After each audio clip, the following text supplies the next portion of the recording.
नमस्कार दोस्तों, स्वागत है आपका आज के मुख्य समाचारों में। जी हां दोस्तों, आपको यहां पर देखने को मिलेंगी सुबह से लेकर शाम तक की तमाम बड़ी खबरें मुख्य समाचार ब्रेकिंग न्यूज अपडेट्स के रूप में। तो चलिए दोस्तों, जान लेते हैं आज की पहली बड़ी खबर।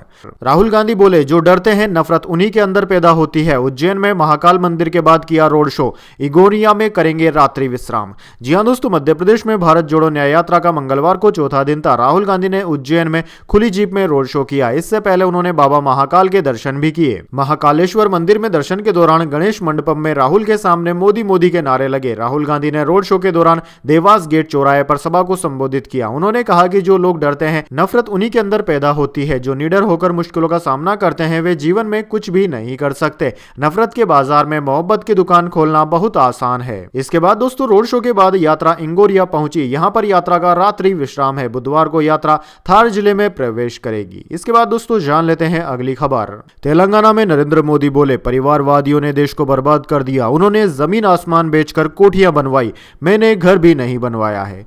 जी हां दोस्तों, प्रधानमंत्री मोदी 24 घंटे के अंदर एक बार फिर तेलंगाना पहुंचे। उन्होंने मंगलवार को सबसे पहले सिकंदराबाद के श्री उज्जैनी महाकाली मंदिर में पूजा अर्चना की। इसके बाद उन्होंने सागर रेड्डी में 7,200 करोड़ रुपए के प्रोजेक्ट्स का इनॉग्रेशन किया। प्रधानमंत्री मोदी ने यहां रैली को संबोधित करते हुए एक बार फिर परिवारवाद को लेकर विपक्ष पर निशाना साधा। पीएम ने कहा कि पता है ये लोग मुझे गाली क्यों दे रहे हैं, ये मोदी उनकी आंखों में चुभता क्यों है, उनका कारण है मैं उनके सैकड़ों हजारों रुपए के घोटाले की पोल खोल रहा हूं। पीएम ने कहा कि मैं इनके परिवार के खिलाफ परिवारवाद के खिलाफ बोल रहा हूं, व्यक्तिगत आरोप नहीं लगाया। वो लोग मेरी बातों का जवाब नहीं देते हैं। वो कहने लगते हैं कि मोदी का परिवार ही नहीं है। अगर आपके पास परिवार है तो आपको चोरी करने की छूट है, सत्ता पर कब्जा करने की छूट है। इसके बाद दोस्तों, जान लेते हैं अगली खबर। गुजरात के कांग्रेस प्रमुख रहे मांडविया भाजपा में हुए शामिल। कोलकाता हाईकोर्ट के जस्टिस अभिजीत गंगोपाध्याय का इस्तीफे के बाद ऐलान, बीजेपी ज्वाइन करूंगा। जी हां दोस्तों, देश में चुनावी सरगर्मी जारी है। भाजपा 2 मार्च को 195 उम्मीदवारों की लिस्ट जारी कर चुकी है। इसमें प्रधानमंत्री मोदी, गृह मंत्री अमित शाह, रक्षा मंत्री राजनाथ सिंह और शिवराज सिंह चौहान के नाम शामिल हैं। अगले 10 दिन में लोकसभा चुनाव का ऐलान हो सकता है। उससे पहले मंगलवार 5 मार्च को गुजरात कांग्रेस के पूर्व प्रमुख अर्जुन मोटवाडिया ने भाजपा का दामन थाम लिया। मोटवाडिया ने 4 मार्च को कांग्रेस और विधानसभा की सदस्यता से इस्तीफा दे दिया था। मोटवाडिया के साथ कांग्रेस के वर्किंग प्रेसिडेंट रहे अमरीश डेर ने भी भाजपा ज्वाइन कर ली। वहीं दोस्तों, कलकत्ता हाईकोर्ट के जस्टिस अभिजीत गंगोपाध्याय ने भी 5 मार्च को पद से इस्तीफा दे दिया। इसके कुछ घंटे बाद जस्टिस गंगोपाध्याय ने भाजपा ज्वाइन करने की घोषणा कर दी। वे 7 मार्च को भाजपा में शामिल हो सकते हैं। इसके बाद दोस्तों, जान लेते हैं अगली खबर। 14-15 मार्च को हो सकता है लोकसभा चुनाव 2024 की तारीखों का ऐलान। जी हां दोस्तों, लोकसभा चुनाव की तारीखों का ऐलान जल्द हो सकता है। सूत्रों की माने तो 14 से 15 मार्च के बीच में आम चुनाव की घोषणा संभव है। बताया जा रहा है कि चुनाव आयोग लगातार लोकसभा चुनाव की तैयारियों में जुटा हुआ है और यह अंतिम चरण में है। फिलहाल चुनाव आयोग के अधिकारी आम चुनाव की तैयारियों का आकलन करने के लिए कई राज्यों का दौरा कर रहे हैं। पश्चिम बंगाल में आगामी लोकसभा चुनाव की तैयारियों का जायजा लेने के लिए निर्वाचन आयोग की पूर्व पीठ ने सोमवार को राजनीतिक दलों के प्रतिनिधियों से मुलाकात की। इधर भाजपा और कांग्रेस समेत सभी राजनीतिक दल लोकसभा चुनाव की तैयारियों में जुटे हुए हैं। कांग्रेस विपक्षी गठबंधन के अपने साथियों के साथ सीट बंटवारे को अंतिम रूप देने में जुटा हुआ है। इसके बाद दोस्तों, जान लेते हैं अगली खबर। कांग्रेस नेता डीके शिव कुमार को बड़ी राहत, सुप्रीम कोर्ट ने खारिज किया मनी लॉन्ड्रिंग का केस। जी हां दोस्तों, कर्नाटक के उप मुख्यमंत्री डीके शिव कुमार को सुप्रीम कोर्ट से बड़ी राहत मिली है। सुप्रीम कोर्ट ने आज कांग्रेस नेता के खिलाफ 2018 के मनी लॉन्ड्रिंग मामले को खारिज कर दिया है। इस मामले के सिलसिले में कांग्रेस नेता को सितंबर 2019 में परिवर्तन निर्देशालय के अधिकारियों ने गिरफ्तार भी किया था। हालांकि बाद में दिल्ली हाईकोर्ट ने उन्हें जमानत दे दी थी। शिव कुमार ने तब बीजेपी पर निशाना साधते हुए राजनीति प्रतिशोध का आरोप लगाया था और कहा था कि उन्हें न्यायपालिका पर पूरा भरोसा है। कांग्रेस नेता और उसके सहयोगियों से जुड़े परिसरों पर आयकर विभाग की छापेमारी के बाद इस मामले में ईडी की एंट्री हुई थी। अधिकारियों ने तब कहा था कि इन छापों में लगभग 300 करोड़ रुपए की नकदी बरामद की गई थी, जिसके बाद ईडी ने मनी लॉन्ड्रिंग की धाराओं के तहत जांच शुरू कर दी थी। हालांकि शिव कुमार ने पलटवार करते हुए कहा था कि नकदी का संबंध बीजेपी से है।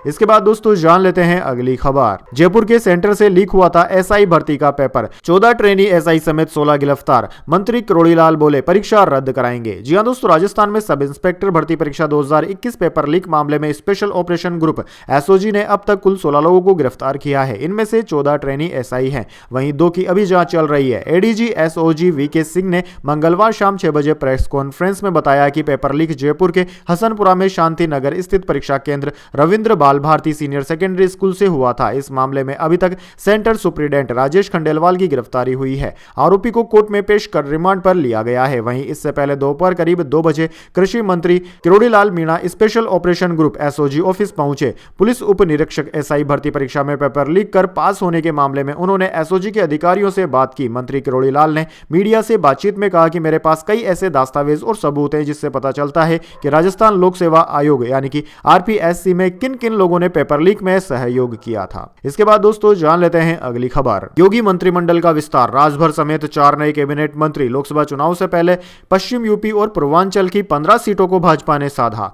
जी हां दोस्तों, लोकसभा चुनाव से ठीक पहले उत्तर प्रदेश में मंगलवार को योगी सरकार का पहला कैबिनेट विस्तार हो गया। नए मंत्रियों में सुबह अध्यक्ष ओपी राजभर भाजपा, एमएलसी दारा सिंह चौहान, शहीदाबाद से भाजपा विधायक सुनील शर्मा और रालोद के दलित चेहरे अनिल कुमार हैं। राजभर और दारा सिंह चौहान पूर्वांचल और अनिल कुमार और सुनील शर्मा पश्चिमी यूपी से आते हैं। इन 4 को मंत्री बनाकर राज्य के पूर्वांचल और पश्चिमी जिले की करीब 15 लोकसभा सीटों को भाजपा ने साधने की कोशिश की है। राजभर की अपनी जाति पर अच्छी पकड़ है। राजभर की पार्टी के 6 विधायक हैं। वहीं दारा सिंह ओबीसी से आते हैं। पूर्वांचल की सीटें गाजीपुर, मऊ, बलिया, अंबेडकर नगर, घोसी, देवरिया, जौनपुर, गोरखपुर, महाराजगंज में इन जातियों का 40 से 90 हजार तक का वोट बैंक है।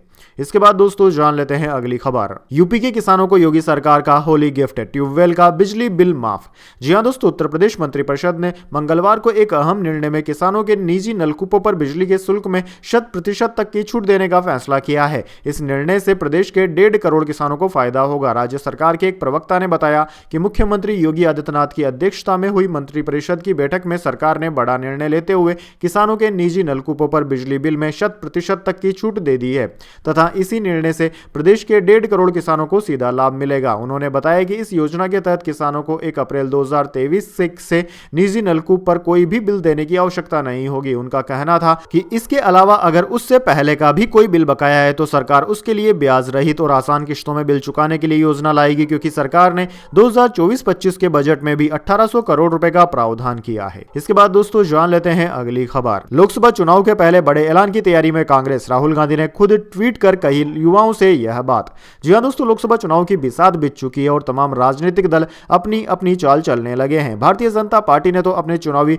शत्रपों का ऐलान भी कर दिया है। जल्द ही उम्मीद है कि कांग्रेस पार्टी भी अपने उम्मीदवारों की लिस्ट जारी कर सकती है। इसी बीच कांग्रेस पार्टी के पूर्व प्रमुख राहुल गांधी ने बड़ा ऐलान कर दिया। ट्विटर का सहारा लेते हुए राहुल गांधी ने लिखा कि कांग्रेस कल यानी कि बुधवार को बड़ा ऐलान करने वाली है। ऐलान के बारे में तो राहुल गांधी ने सीधे सीधे कुछ नहीं लिखा, लेकिन इशारों में बता दिया कि यह ऐलान युवाओं से जुड़ा होगा। राहुल गांधी ने अपने ट्विटर में देश के युवाओं को संबोधित करते हुए लिखा कि अब डिग्री को सम्मान मिलेगा, समस्याओं का समाधान मिलेगा और सभी को काम मिलेगा। कांग्रेस आपके हाथों में देगी भविष्य की कमान, कल होगा बड़ा ऐलान। इसके बाद दोस्तों अगली बड़ी खबर। शाहजहां की कस्टडी लेने पहुंची सीबीआई खाली हाथ लौटी। बंगाल पुलिस हेडक्वार्टर में 2 घंटे इंतजार किया। हाईकोर्ट ने सौंपने का आदेश दिया था। जी हां दोस्तों, कोलकाता हाईकोर्ट के आदेश के बाद भी मंगलवार को शाहजहां शेख की कस्टडी सीबीआई को नहीं मिली। केंद्रीय जांच एजेंसी बंगाल पुलिस के हेडक्वार्टर से 2 घंटे के इंतजार के बाद खाली हाथ लौट गई। हाईकोर्ट ने राज्य सरकार को शाम 4:30 बजे तक शेख को सीबीआई को हैंडओवर करने के आदेश दिए थे। इसके अलावा शेख का केस सीबीआई को ट्रांसफर करने के लिए भी कहा था। साथ ही इस केस से जुड़े सभी कागजात देने का भी आदेश दिया गया था। इसके बाद शाम 4:40 पर सीबीआई की टीम उसे लेने के लिए भवानी भवन पुलिस हेडक्वार्टर पहुंची थी। इसी बीच राज्य सरकार ने इस आदेश के खिलाफ सुप्रीम कोर्ट में याचिका दायर कर दी, जिसे कोर्ट ने खारिज कर दिया।